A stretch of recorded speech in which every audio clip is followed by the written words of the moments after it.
New friends, old friends, the return of Moneyball and the death of Moneyball. 3 matches, 1 potential trophy, and a very familiar problem. Welcome, my most excellent friends, to Borussia Dortmund. After 4 fantastic years at Everton, which concluded with the Premier League title, we have bid farewell to Anthony Clark and taken up a new role as the director of football. It's certainly an interesting period in Dortmund's history. They have finished second in the Bundesliga only twice in the last 8 years, finishing 5th last season. But their financial situation gives me a lot of confidence. You're reading that right. £571 million currently in the bank. We have £63 million of transfer budget to play with and almost £2 million a week of wages. It's fair to say I have a lot of options. I will be applying the 9 rules of Moneyball at Borussia Dortmund, which means the first thing on my list is to move on these 30-year-olds. We have 6 players who are already peaking or have peaked in value, and we need to get as much money for them as we possibly can. It really does not matter that Vieira is valued up to £202 million.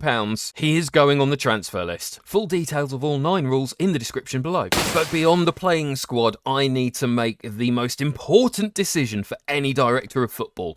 Who will be my assistant manager? Who will take charge of training, the team selection, and our tactics on match day? And as this is my first job in a foreign country, there are some vital considerations. First and foremost, my adaptability score of 1. So I probably need an assistant manager who can speak German and English to bridge that communication divide. Other crucial considerations are the board expects and requires attacking football, and the supporters want to see us developing players using the club's youth system. Lars Ricken looks promising. He is multilingual, plays vertical tiki-taka, but his playing style is very cautious, so that won't wash with the board. Gerhard Kessler, also some strong attributes, an adventurous mentality, speaks basic English, but a park the bus tactical style, I'm not quite sure how that's going to gel with an adventurous mentality. So stretching the criteria a bit further, I think Andreas Drost, who plays an attacking tiki-taka 4-3-3, could be the person for me. He's currently head of youth development. We want him as our assistant manager, of course. So we'll offer him a very hefty pay rise, and that £1.6 million compensation would be worth it. But no, he is adamant he will be a head of youth development only. So back to the drawing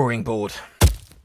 Well, it turns out bilingual English and German speaking assistant managers are quite hard to come by. So the best person I have been able to find is Stuart Ward. I am so committed to this new Gen staff member that I've already given him a pretty face. 4-2-3-1, vertical tiki-taka, attacking, great attributes, slight problem that he only speaks English, and his adaptability is only marginally better than mine. It's fine, Stuart, we've got this, we're in this together, come and join me at Dortmund. So while we wait for that assistant manager news, we've set up the tactic that Stuart Ward will want to play, and let's see how good this squad is. 1 goalkeeper, who we're already trying to sell. Great, there's a couple of players needed right there. We're looking good at left back and right back as well, but could probably do with a couple of central defenders and also defensive midfielders. Left wing's looking good, as is the central attacking midfield slot. Adeyemi up front is a fantastic option to have, but maybe a right winger, as our 2 best options will probably be playing central attacking midfield and at left back.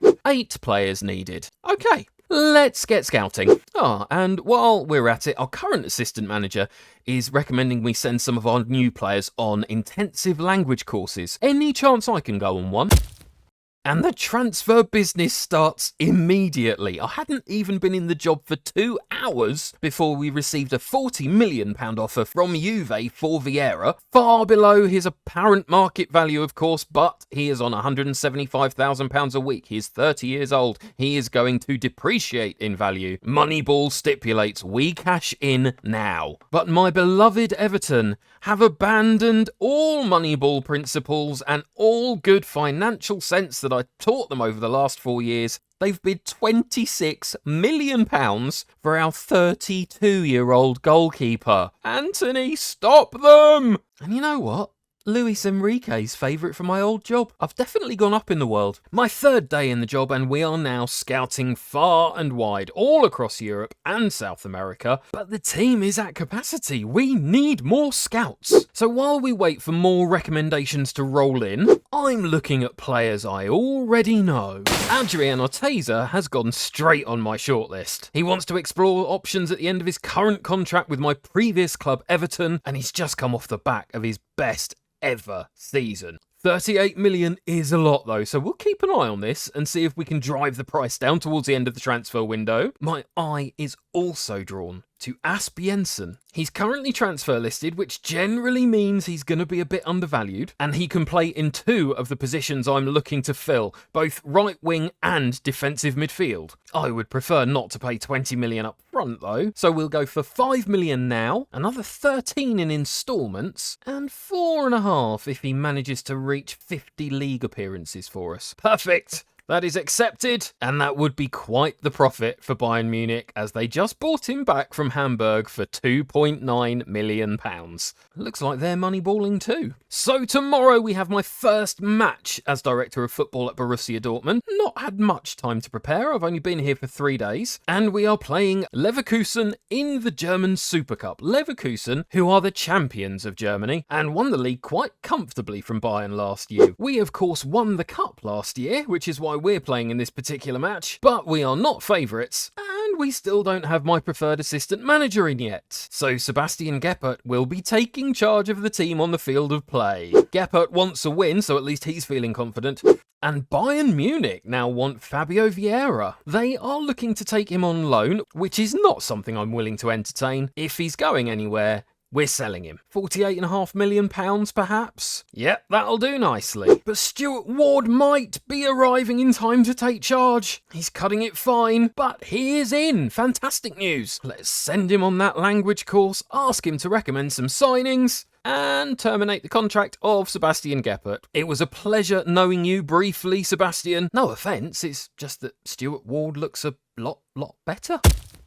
In early signs of what could be quite a punishing first season in charge at Dortmund, none of the 6 favourites for the top player in the Bundesliga are our players. And although Hoffenheim are making an offer for 34-year-old Nicolas Sule, which I'm very keen to accept, he has no interest in joining them.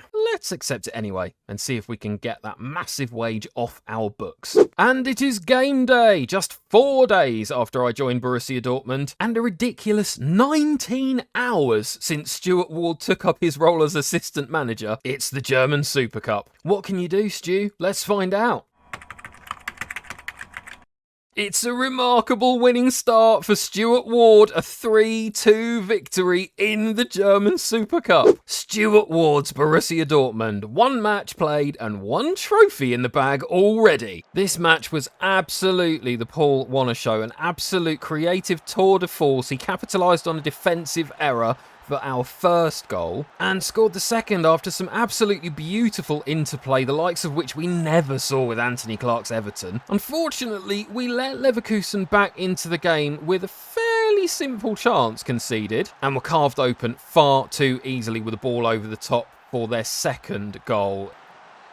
But Warner turned creator for our third and final goal, putting Gittins clean through, who placed the ball beautifully into the bottom corner past the goalkeeper. That is the first time Dortmund have won this competition since 2019. Is this a sign of dominance to come? Well, the following day, the first signing of the Sheridan Dortmund era is about to enter the building. Jonathan Asp Jensen, £18 million fee, now valued up to 63 million. The Moneyball era starts here, my friends. And in more excellent news, Sula does go to Hoffenheim after all. That's £115,000 a week that we can now invest in much younger players who will generate a much higher profit in future. I've just spotted this little gem on the social feed. Anthony Clark has signed a new 5-year deal as Everton's assistant manager, Premier League Manager of the Year last season, now head coach for England, but they have not given him the top job. Enrique's still the favourite. We've had an offer in from RB Leipzig for 30-year-old winger Noah Okafor. Can we push this up a bit? Yes, we can. And Vieira is confirmed for Bayern Munich. £48.5 million coming straight to us. He is a current 4-star player, I know, but it does not matter. Moneyball rules. He is 30, he is declining in value. We capitalise now. So we now have £103 million of transfer budget and still £2 million a week of wages. Good time then to make my first big offer for Kayhan Duzdag. Total value potentially up to £42 million, but given his quality and potential, I would say that is undervalued compared to some of the players I've been looking at. He's 6'3", fantastic jumping reach, strong, pacey, high determination, teamwork and work rate, everything that I look for in the DNA of a Sheridan player, and a natural leader. That would be one of those missing central defenders filled. I am still concentrating on those problem positions, but other players are proving somewhat hard to come by at a reasonable value.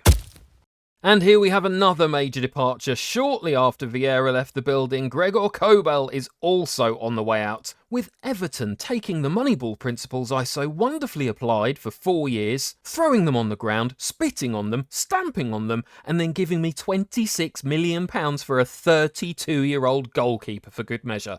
Budget is now up to £118 million, and I've just raided the development centre for one of the defensive midfielders that I'm looking for. Fred Werner Haast, 2.5-star current ability, but 4-star potential. With that strength, jumping, reach and tackling, he could even be a strong central defensive stand-in as well. He's been wanted by a whole host of clubs on loan, but no chance. He is now straight into our first team. Up next, we start our defence of the German Cup by playing Reutlingen.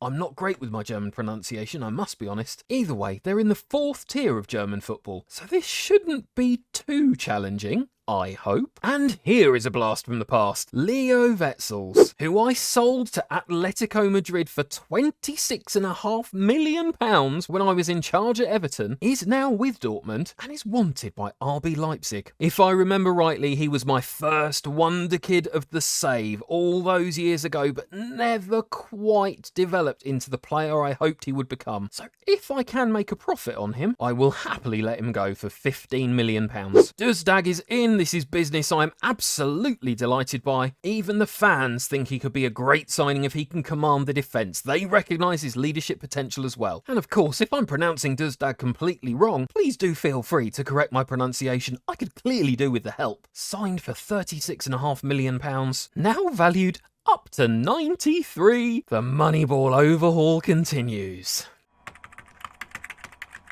And he scores in the 41st minute of his debut in a quite frankly ludicrous 10-0 victory. In all my time as director of football, I don't think I've ever seen average ratings quite like that.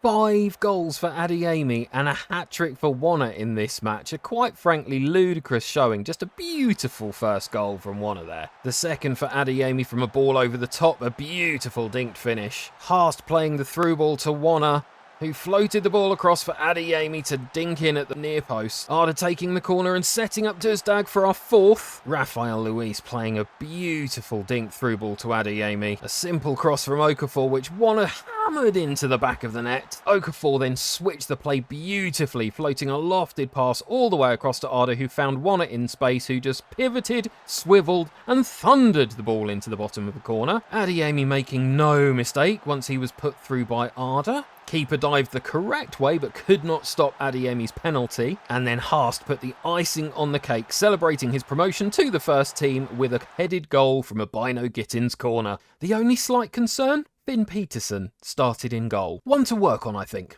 Now that 2 of our more senior players have moved on, it's freed up both our captain and vice-captain vacancies. Stuart Ward would like Duzdag as captain and Gula as vice-captain. Who am I to argue? And it's taken only a few days, but here at Borussia Dortmund is our first Rule 9 example. One of our key Moneyball principles: if any club offers more than a player's market value, I have to sell. Well, that's exactly what is going on here. Paul Scholl is subject of a £9 million total bid from Gladbach. He started 19 matches in the league for us last year, so not a permanent fixture, but a decent squad player nonetheless. However, there's nothing I can do. The decision has been made. Could I get £7.5 million this season, though? Yes, I can. Thank you very much. And Wetzels makes his move to Leipzig as well. I'm wasting no time at all building up that quality coaching team and scouting network, and it's already coming to pretty good use. Check out this old friend of ours, Kylian Ledoux, another one of my first wonder kids at Everton, currently wanted by Man United and AC Milan. I sold him to Arsenal just last season for £37.5 million.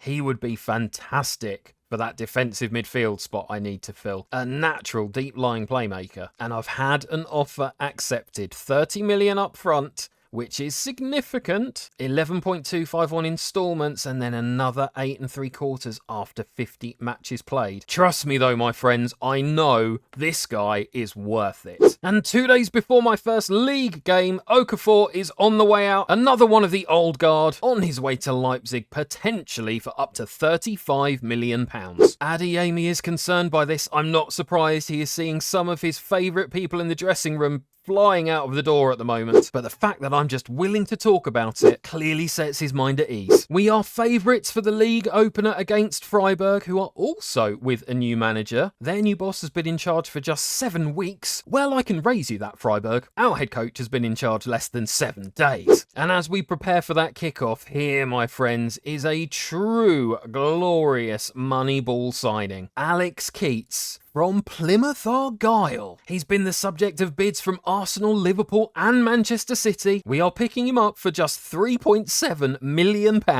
He's not far from first team level. He has 4.5 star potential and he's now valued up to £43 million already. 10 times what we paid for him. I love purchases like this. Leverkusen kick off their defence of the Bundesliga with a 5-2 victory away at St. Pauli. What can this squad do, I wonder? We've made 3 signings so far, but it's likely only 2 of those will appear in the next match. And we have managed to ship out 5 players, including 4 of the old guard. Of course, I don't know which team Stuart Ward will pick for our first Bundesliga match, but I suspect, and I predict Adeyemi will be chosen up front. Warner, given how well he has played, is almost a shoo-in for that attacking midfield role. Probably Bino Gittins on the left and Gerler on the right, with Raphael Louis and perhaps Haast in defensive midfield. Saltor almost certainly our left back for the next match. Timber on the right, with German and Duzdag in the centre of defence, which just leaves the goalkeeping position,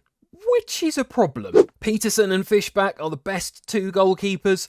Nay, the only 2 goalkeepers that I have in my reserve team. So they are both getting a promotion. And I am raiding my old club Everton for Idikel Cerner, who is at least good enough to be a long-term backup and will give me some time to sort out a permanent replacement for Kobel.